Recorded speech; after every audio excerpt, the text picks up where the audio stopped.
Hi everyone, Marvel just had its D23 and I'm here to review and probably critique a few of the major announcements they made. First is Fantastic Four. The trailer showcased was the same as they had showed at Comic Con, so nothing surprising over there, nothing out of the blue. However, they showcased the first look at the final kind of costume. You can see Johnny Quinn, and just a small thing, is it just me or does Joseph Quinn, Johnny Storm look like a younger version of RDJ? I don't know, maybe just me. But over here, they're going for a very classic retro futuristic theme of the movie, and in a lot of comics also the theme is quite similar. Blue with uh, white accents. I don't like the belt, honestly. The costume is not, it doesn't stick out that much. It's not very impactful. But I mean, open to discussions. I think there's still in a lot of post production left. There's a lot of editing that's going to happen. But somehow I also find Ben Grimm, I don't know, I mean, not very interested in the character. Is it just me? I don't know, maybe I'm critiquing too much. Pedro Pascal looks good as Reed Richards with the white hair on both sides, kind of like Doctor Strange as well, but well, they look similar in the comics. But yeah, overall, not a big fan of the costume design. I hope they polish that a little more. But yeah, this looks interesting overall. Now let's talk about Daredevil. I'm not going to post a lot of images because none of this is official. Looks great, and I don't want the channel to get banned or any kind of copyright strike. But they bring back Punisher, they're bringing back Bullseye, all the classic characters are back. Really the most exciting aspect of D23. What you've loved about the Daredevil as viewers over the years is the grounded reality and nature of the show. And none of that multiverse nonsense or having to read 20 different comic books or reading or watching 20 different series. All of them look great. I mean, Kingpin is now the mayor, so most probably he's going to be fighting against him and his cronies, and Kingpin is going to unleash all the villains on Daredevil. But also there is a hint of the legal drama aspect of it, which I hope we get to see in the show. Karen and Foggy are also back, and we'll expect to see a lot of the other characters next year when it releases in India on Disney Plus.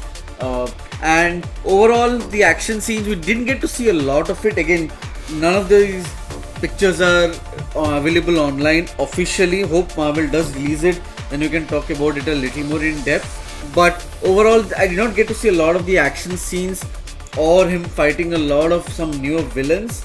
That could get a little boring for viewers because his antagonist since day one has always been Wilson Fisk, right? We want to see a little bit more. Of course, it has been the Hands as well and a few other organizations, but we want to see a little more evolution of this DC, the Daredevil cinematic universe, right? Kind of DCEU.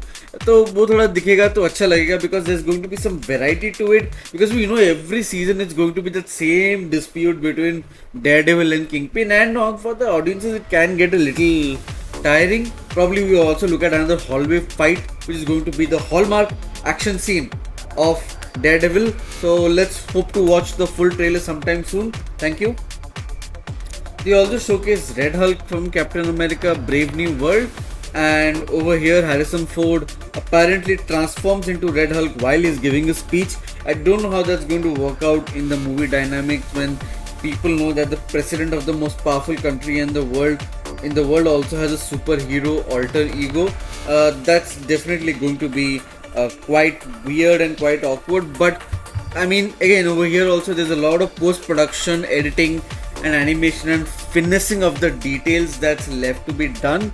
No point nitpicking now, but excited to see how RedHulk is depicted on screen, and most importantly, how do the non-powered characters stop RedHulk on the screen, because he's Hulk.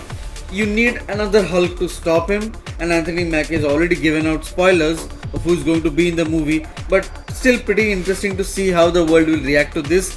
And also finally getting adamantium onto the scene, because they can't go and take vibranium because of Wakanda and Namor. That is untouchable. These two clans always create problem for people trying to get vibranium, so they're trying to get adamantium. Now how that's going to work out, we don't know. Let's see how it works out, and the geopolitics of it in US and Japan, it'll be interesting to see. Last but not the least, Ironheart. I don't know who asked for this web series. Who asked for it? This guy is the villain. This is a look at the sort of the armor.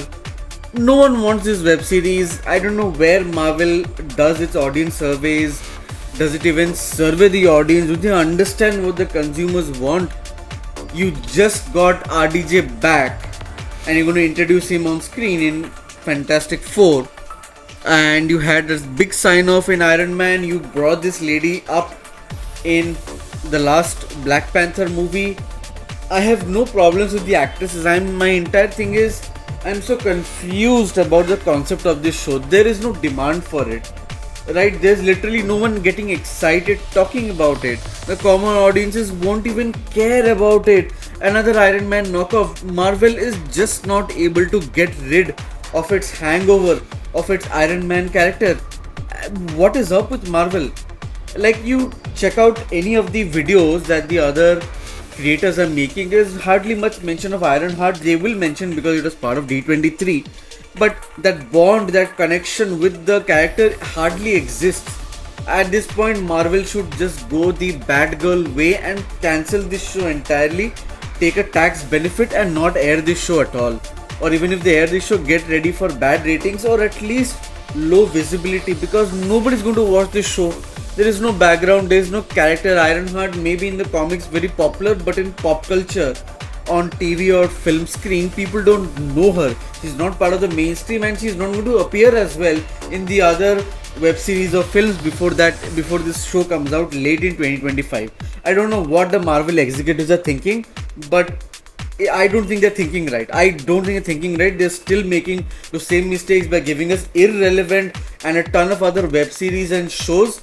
Last time Marvel said that they're only going to make probably 2 or 3 movies and 2 shows in a year. Make that much. Why make more? And if you're making more, why make this a part of it?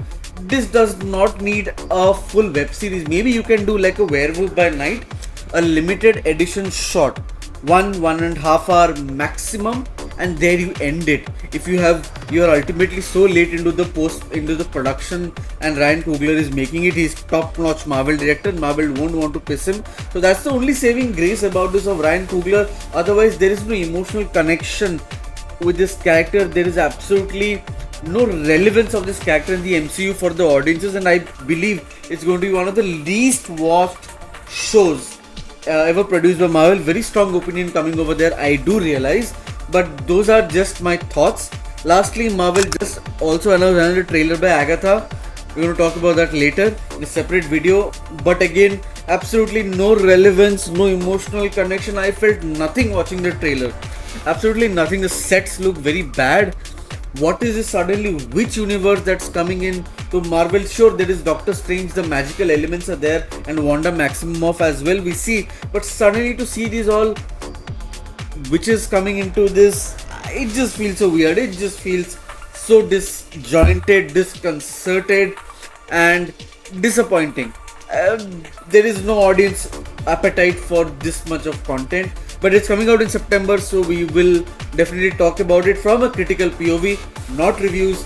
I will not do a straight out review. Many channels do that. I don't want to recount a story. Go watch it yourself. You just don't want another channel to be just telling you things that you can get on Wikipedia, but I will definitely do a critical review of Agatha when it comes out on Hotstar. Thank you so much for watching. If you like the channel, do subscribe. If you don't like the channel, don't subscribe. It's up to you. A subscription would be nice. Take care.